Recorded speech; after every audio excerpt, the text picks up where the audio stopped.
નમસ્કાર દર્શક મિત્રો, એસડી ન્યૂઝ ગુજરાતી ચેનલ પર આપનું સ્વાગત છે અને હું આપની સાથે વૈશાલી પુવારુ કરીશું નજર આજના સમાચારો પર।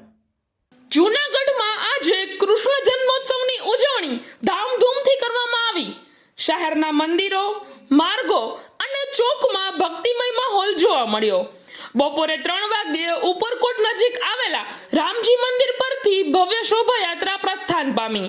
આ શોભાયાત્રામાં કૃષ્ણ ભગવાનના જીવન પ્રસંગોને દર્શાવતા આકર્ષક ફ્લોટ્સ રજૂ કરાયા। સંતો, રાજકીય મહાનુભાવો તેમજ મોટી સંખ્યામાં ભાવિકોએ તેની ઉપસ્થિતિ નોંધાવી।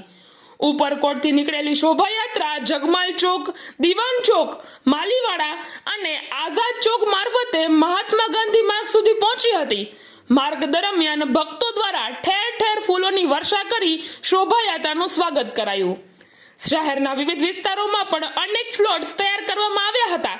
સાથે સાથે સ્વામિનારાયણ મંદિર, ભૂતનાથ, ભવનાથ, ઇન્દ્રેશ્વર મહાદેવ સહિતના મંદિરોમાં કૃષ્ણ જન્મોત્સવ નિમિત્તે હિંડોળા દર્શન, અન્નકોટ તથા પૂજા અર્ચના યોજાઈ હતી। છાયા બજાર સ્થિત જગન્નાથ મંદિર ખાતે પણ ઝૂલા દર્શન માટે ભક્તો ઉમટી પડ્યા હતા। મંદિરોમાં નંદ ઘેરા નંદ ભયો જય કનૈયા લાલ કી ના નાદ સાથે ભક્તિભાવનું દ્રશ્ય સર્જાયું હતું। શહેરમાં પોલીસ વિભાગ દ્વારા ચુસ્ત બંદોબસ્ત ગોઠવવામાં આવ્યો, જેથી કાર્યક્રમો શાંતિથી પૂર્ણ થયા। ભાઈઓ બહેનો મોટી સંખ્યામાં હાજરી આપી ભગવાન શ્રી કૃષ્ણ દર્શન કરી પોતાને ધન્ય અનુભવ્યા। જૂનાગઢમાંથી વિજય ચુડાસમા સાથે હું પરેશ શર્મા, એસડી ન્યૂઝ ગુજરાતી, તલોદ, સાબરકાંઠા।